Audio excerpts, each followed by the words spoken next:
¿Has sentido la pesadez de una mirada sobre ti y no encuentras de dónde proviene? Pues bien, esta historia es para ti.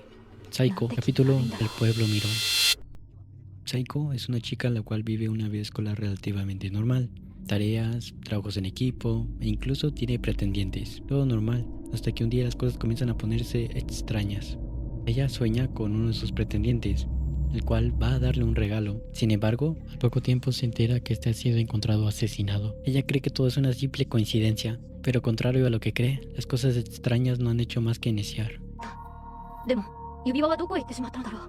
Como si fuera poco, comienza a notar extraños comportamientos dentro de su familia. La observan arduamente en cada momento del día, incluso cuando duerme.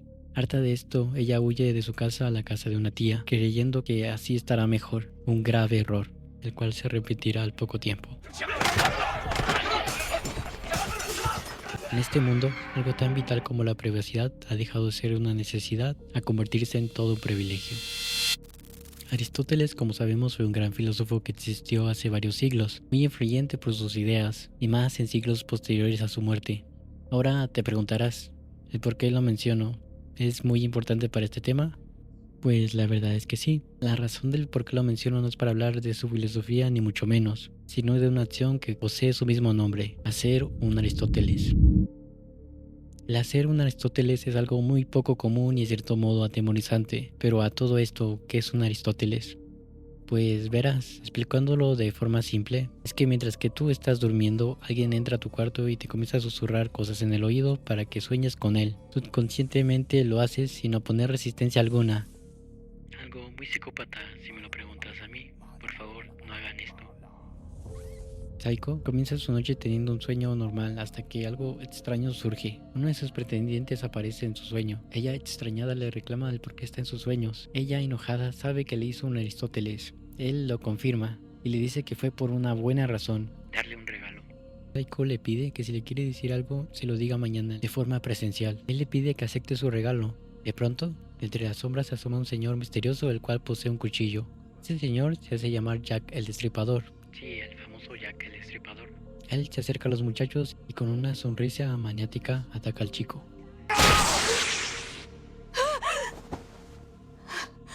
Saiko se despierta del miedo. Solo ha sido un mal sueño, se dice a sí misma. Se voltea y ve la caja del regalo. Le parece un poco extraño. Se supone que todo eso fue un sueño, ¿no es así? No tendría por qué estar la caja ahí. Y si está la caja, ¿dónde quedó el regalo? Al día siguiente, se entera que encontraron el cuerpo del muchacho con varias heridas de cuchillo en todo su cuerpo. Nadie sabe quién lo hizo. Ella se comienza a cuestionar si todo lo que soñó fue real. ¿Y si es que el hombre del sueño realmente lo mató? Eso es una locura. Fue solo un sueño, ¿no es así? Esto apenas inicia. Las cosas se van a poner aún más extrañas. Episodio: La ciudad sin calles. Saiko confronta a su familia. Su familia dice que está imaginando cosas. Llegada la noche, el fisgoneo comienza de nuevo. La ven mientras estudia. La ven mientras duerme. Incluso se suben al ático para espiarla. Saiko, con un desarmador, ataca al fisgón.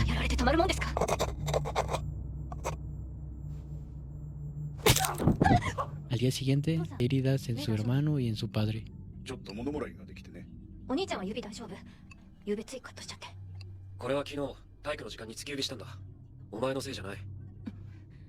Obvio, ellos fueron los fisgones, pero se inventan accidentes para evitar ser confrontados. Saiko, harta de esto, toma una maleta y se va de casa, a la casa de su tía, en la ciudad de Kosato. Saiko, llegando al pueblo, ve casas de madera en medio de avenidas, pero no le da la importancia y sigue su camino.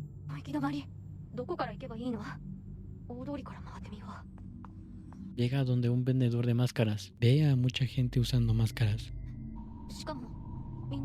Un habitante del pueblo la ve perdida y la ayuda a llegar a donde su tía. Ella accede y entran a lo que parece ser una fortaleza de casas de madera,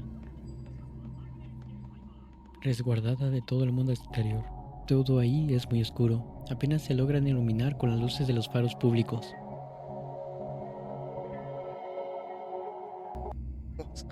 Al entrar, se encuentran con una multitud de hombres con máscaras, los cuales están molestos. Han cerrado la puerta que les permite ver al interior de una casa.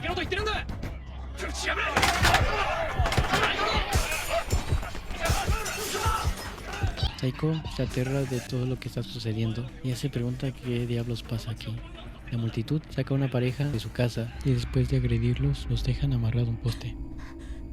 この町はどうなってるの？今助けてあげますから。 Saiko libera a la pareja y estos le explican que la intimidad ahí dentro es algo prohibido. La gente debe dejar las puertas abiertas, todo abierto, para que pasen los demás, y de no hacerlo, la multitud los castigará con violencia e incluso la muerte. La privacidad no es algo que esté presente ahí. Saiko pregunta por la dirección de la casa de su tía. Ellos le dicen por dónde es, pero le advierten que esa zona es la peor del lugar. Saiko se hace la valiente y desea sacar a su tía de ahí. 岬も。でもそれならなおさら行って助けなきゃ。 A la pareja le recomiendan que use una máscara para pasar más desapercibida. 施設に。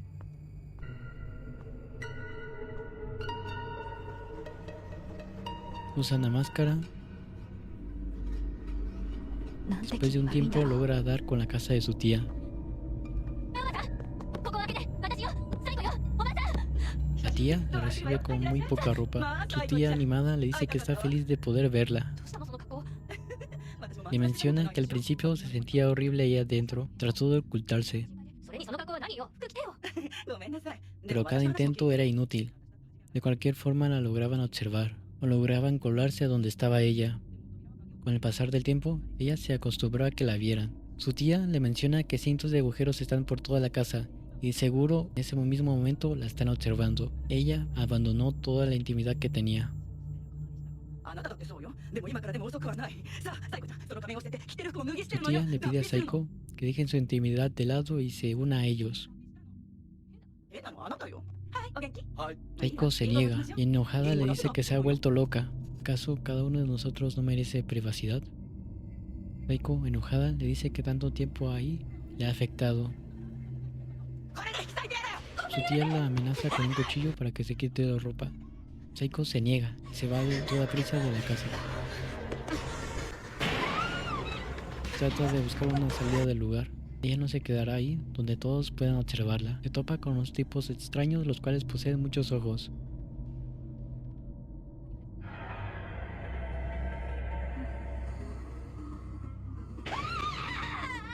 Ella grita de miedo. Desesperada busca rápidamente la salida. Ella encuentra a la persona que le ayuda a ingresar a la ciudad. Le pide ayuda para salir. Él con gusto la guía. Llegan al río. Parece ser que por fin logrará salir. その指輪。 Esta persona le regala un anillo muy curioso antes de irse. Ese anillo, ¿dónde lo hemos visto antes? Pues resulta que este es el mismo anillo de sus sueños, ya que la persona que le ayudó a ingresar a la ciudad es el mismísimo Jack el Destripador, el asesino del chico. Jack se muestra y se acerca con su cuchillo listo para asesinarla,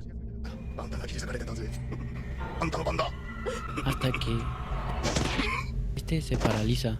Este ha sido cuchillado por la espalda. La tía la ha salvado. Le da las instrucciones para salir de ahí, siguiendo el paso del río. おばさん。一緒に寝ましょうよ。甘いおばさん。 Parece ser que recobró un poco de la empatía que tenía. Saiko le pide que se vayan juntas de ahí. No tiene por qué estar ahí. Tamai se da la vuelta y regresa a casa. Ha aceptado su nuevo lugar. Saiko sigue el paso del río. Espero que por fin así pueda escapar de este infierno, que parece ser que cada vez más se irá extendiendo, y más con el paso del tiempo. Las casas de madera han llegado a invadir avenidas importantes, por lo que solo es cuestión de tiempo para que todo el pueblo sea afectado. Y bien, así termina la historia. Dime, ¿qué te pareció? ¿Es que algo tan importante como la privacidad puede ser simplemente prohibido? Te leo en los comentarios. Yo soy el sujeto NPC y nos vemos en un video nuevo. Bye.